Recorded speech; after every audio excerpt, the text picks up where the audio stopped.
നമുക്കെന്തെങ്കിലും മറ്റുള്ളവർക്കില്ലാത്ത നമുക്കെന്തെങ്കിലും വരുന്നുണ്ടെങ്കിൽ നമ്മൾ ആലോചിക്കുന്നത് അത് അള്ളാഹു നമുക്ക് തന്നൊരു അനുഗ്രഹമാണ്.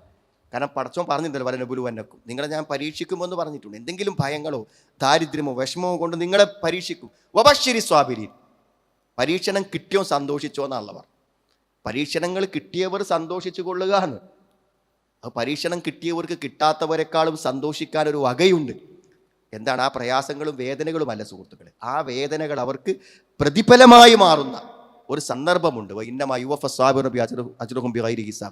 അള്ളാഹു കണക്കില്ലാത്ത പ്രതിഫലം കൊടുക്കുന്ന അവസരങ്ങളാണ് പരീക്ഷണങ്ങൾ. അതുകൊണ്ട് പരീക്ഷണങ്ങൾ എനിക്കൊരു നഷ്ടം, ഇത് വേറെ ആർക്കും ഇല്ല, എനിക്ക് മാത്രമേ ഉള്ളൂ എന്ന് വിചാരിച്ച് ടെൻഷനാകുമ്പോൾ ആലോചിക്കേണ്ടത്, എനിക്ക് അള്ളാഹു തന്നത് എനിക്ക് കൂലി തരാനാണ്. വേറെ ലോൻ അനുഭവിച്ചാൽ അമ്മ കൂലിട്ടോ സുഹൃത്തുക്കളെ. വേറൊരുത്തൻ പ്രതിസന്ധി അനുഭവിച്ചാൽ നമുക്ക് കൂലി കിട്ടും. നമുക്ക് കൂലി കിട്ടണമെങ്കിൽ എന്ത് വേണം? നമുക്ക് പ്രയാസങ്ങൾ വരുമ്പോഴേ നമുക്ക് കൂലി കിട്ടുള്ളൂ.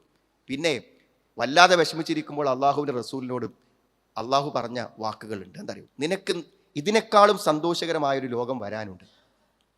ഇന്നത്തെ അവസ്ഥകൾ അല്പം പ്രതികൂല അവസ്ഥകൾ ഉണ്ടെങ്കിലും എനിക്ക് എല്ലാം നഷ്ടപ്പെട്ടവൻ മാ വത്തഅക റബ്ബുക വമാ കല, നിന്റെ റബ്ബ് നിന്നോട് ദേഷ്യം കാണിച്ചിട്ടില്ല, നിന്നെ വിട്ടുകളഞ്ഞിട്ടുമില്ല.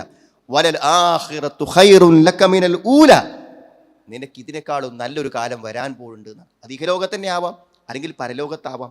അതുകൊണ്ട് ഒരു കാലം നമുക്ക് പ്രതികൂലമാണെന്നത് എല്ലാ കാലവും അങ്ങനെയാകുമെന്ന് വിചാരിക്കുന്നതിൽ അർത്ഥമല്ല. ഞാനൊക്കെ അപ്പുറത്ത് ആലോചിച്ചൊക്കെ നിങ്ങൾ എല്ലാവർക്കും ആലോചിക്കാൻ പറ്റിയൊരു കാര്യമാണ്.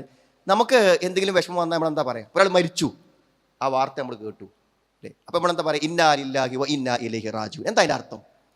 ഇന്നാ ലില്ലാഹി വ ഇന്നാ ഇലൈഹി റാജിഊൻ എന്ന് പറഞ്ഞാൽ എന്താ? ഞങ്ങൾ അള്ളാഹുവിലേക്ക് പോകും. അതിൻ്റെ അർത്ഥം ഇവിടെ ഒന്നും ശാശ്വതമല്ല എന്ന്.